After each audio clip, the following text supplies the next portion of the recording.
बच्चों, आज हम काव्य सौंदर्य के अगले तत्व अलंकार का अध्ययन करेंगे।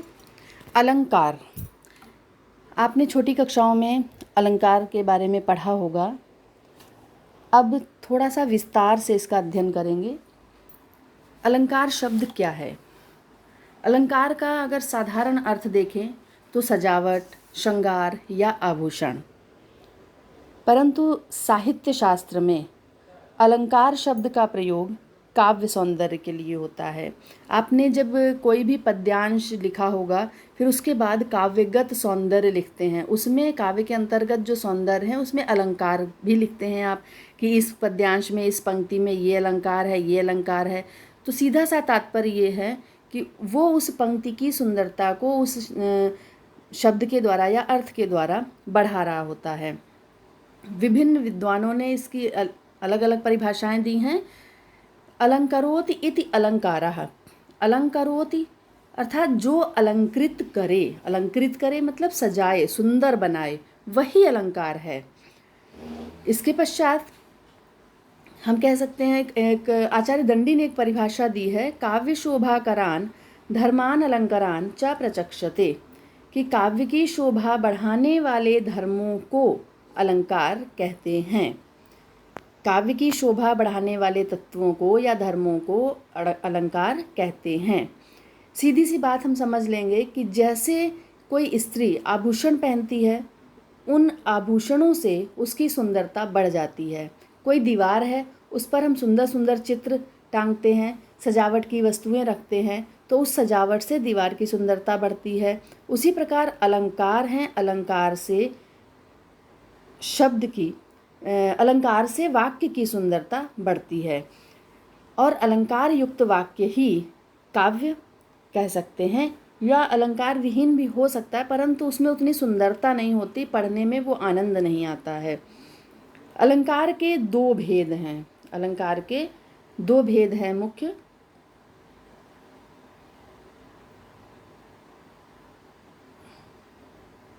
वैसे तीन भेद कहे जाते हैं, परंतु मुख्य दो हैं। एक तो शब्दालंकार, दूसरा अर्थालंकार।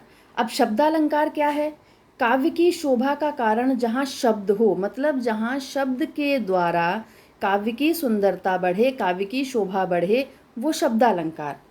और जहाँ अर्थ के कारण, शब्द के अर्थ से, वो अर्थालंकार। और जहाँ काव्य में शब्द और अर्थ दोनों का चमत्कार एक साथ विद्यमान हो, मतलब शब्द के साथ साथ उसके अर्थ को भी देखा जाए, उसके अर्थ से भी काव्य की सुंदरता बढ़ रही हो, वह है उभय अलंकार। तो शब्दालंकार हम समझेंगे सबसे पहले। शब्दालंकार अर्थालंकार में क्या अंतर है?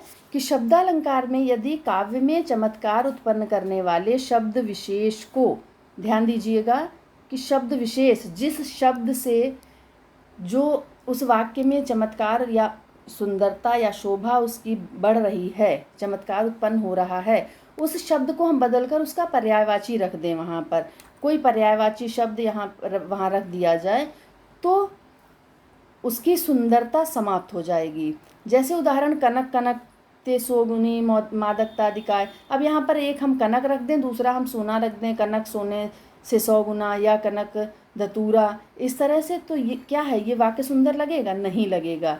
उसकी एक जो कनक शब्द की यहाँ पर एक ही शब्द दो बार उसकी आवृत्ति हुई है, शब्द की आवृत्ति हुई है। शब्द की आवृत्ति के कारण काव्य इस वाक्य की सुंदरता बढ़ रही है, चमत्कार उत्पन्न हो रहा है, इसलिए यहाँ शब्दालंकार है। ये भेद हम आगे पढ़ेंगे, अभी हमें भेदों से मतलब नहीं, अभी हम केवल शब्दालंकार समझ रहे हैं।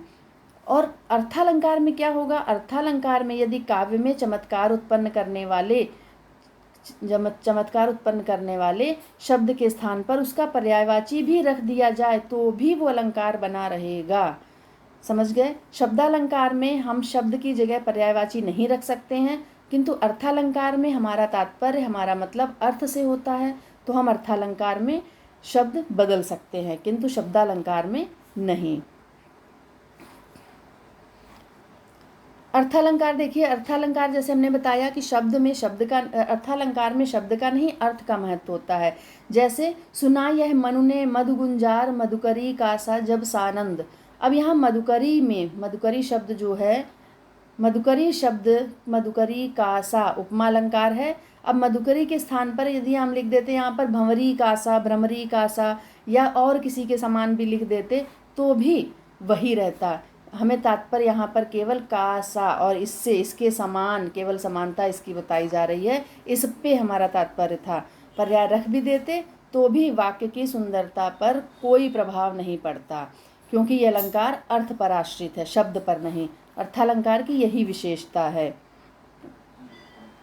अब शब्दालंकार के भेद आपको बता दिया गया कि जिस काव्य पंक्ति में शब्दों के द्वारा चमत्कार उत्पन्न हो वहाँ शब्दालंकार होता है।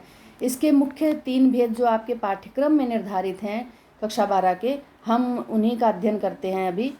अनुप्रास, यमक और श्लेष। अनुप्रास अलंकार, यमक अलंकार और श्लेष अलंकार।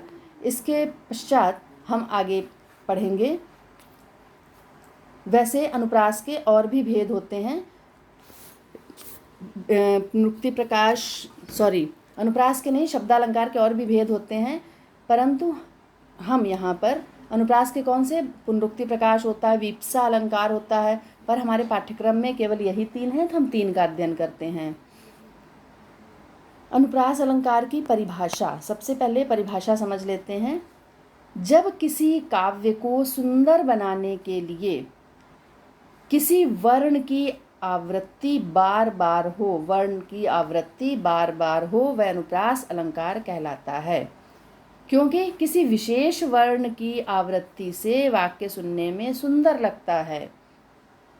समझ गए? और इसको हम और थोड़ा सा साहित्यिक भाषा में समझें अगर, तो व्यंजन वर्णों की आवृत्ति हो, भले ही स्वर समान ना हो, स्वरों की असमानता होते हुए भी व्यंजनों में समानता पाई जाए। अगर परीक्षा में पूछा जाए कि वह कौन सा अलंकार है जहाँ पर स्वरों की असमानता होते हुए भी व्यंजनों में समानता पाई जाती है, तो वो है अनुप्रास अलंकार। अनुप्रास, इसमें किसी एक वर्ण या व्यंजन, विशेषकर व्यंजन की आवृत्ति होती है। स्वर की हो सकती है, पर स्वर एक साथ आएगा तो वाक्य नहीं बनता है। आप बनाकर देखिएगा, एक बार या अनेक वर्णों की, मतलब एक से अधिक बार, वो कितनी बार भी आए, अगर एक से अधिक 2 बार आता है तो भी अनुप्रास, 3 बार आता है तो भी अनुप्रास, वो अनुप्रास के अलग अलग भेदों के अंतर्गत आता है। परंतु हमें इसके भेद का अध्ययन नहीं करना है, हमें केवल अनुप्रास पढ़ना है। तो उदाहरण इसका देखते हैं। कंकन किंकिण की नुपुर धुनि सुनि।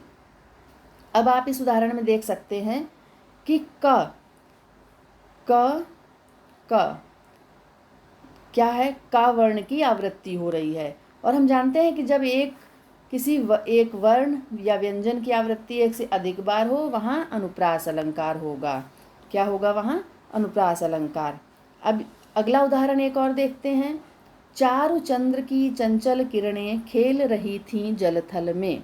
अब इस वाक्य में क्या है, च की आवृत्ति हो रही है, इसलिए, और इस आवृत्ति के कारण ये वाक्य सुनने में कानों में सुंदर लग रहा है, मधुर लग रहा है। जब किसी वाक्य में किसी एक वर्ण या व्यंजन की एक से अधिक बार आवृत्ति होती है तो वहाँ अनुप्रास अलंकार होता है। अगला उदाहरण एक और देखते हैं। कालिंदी कूल कदम्ब की डरनी, डारनी होगा यहाँ पर, कालिंदी कूल कदम्ब की डारनी। तो का अब समझ में आ चुका होगा कि का वर्ण की आवृत्ति हो रही है, इसलिए यहाँ पर अनुप्रास अलंकार है। और मधुर मधुर मुस्कान मनोहर मनुज वेश का उजियाला। अब देखिए, म कितनी बार, 5 बार माँ आ गया। एक से अधिक बार जब भी आएगा अनुप्रास अलंकार होगा। वर्णों की आवृत्ति होनी चाहिए, शब्द की नहीं, ध्यान रखिएगा, शब्द की आवृत्ति नहीं, शब्द की आवृत्ति से अलग हो जाएगा। केवल वर्णों की, व्यंजन वर्ण या फिर वर्ण की आवृत्ति हो। एक और उदाहरण देख लेते हैं। मुदित महापति मंदिर आए, यहाँ 3 बार है, तो यहाँ पर भी इस माँ वर्ण की आवृत्ति होने से यह आवृत्ति क्या कर रही है, वाक्य का सौंदर्य बढ़ा रही है, तो ये अलंकार भी अनुप्रास के अंतर्गत आएगा। अब हम अगला अलंकार पढ़ते हैं अगले वीडियो में। और हाँ, ये समझ लीजिए कि अनुप्रास के भेद होते हैं छेकानुप्रास, वृत्त्यानुप्रास, लाटानुप्रास, श्रुत्यानुप्रास और अंत्यानुप्रास। तो वो भेद आपके लिए आवश्यक नहीं है, थोड़ा थोड़ा सा उनको हम समझ लेंगे। वृत्त्यानुप्रास जहाँ एक से अधिक केवल एक बार आवृत्ति यानी 2 बार केवल आए तो वहाँ पर होगा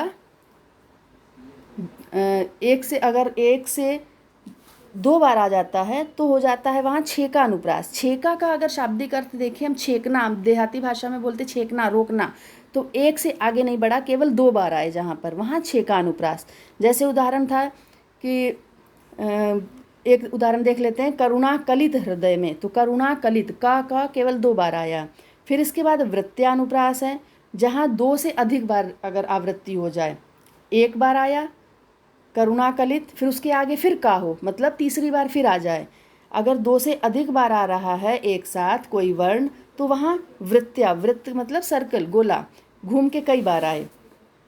लाटानुप्रास में कोई विराम चिन्ह बदल देते हैं या एक शब्द का स्थान बदलने से उसका अर्थ बदल जाता है। जैसे पूत कपूत तो को धन संचय, पूत सपूत तो को धन संचय, केवल का और सा बदलने से वाक्य का अर्थ बदला।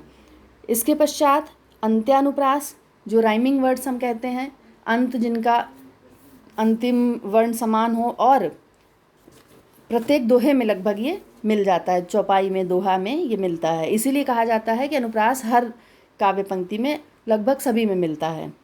इसके पश्चात है श्रुत्यानुप्रास, जो वर्णों की उच्चारण स्थान के आधार पर निर्धारित होता है।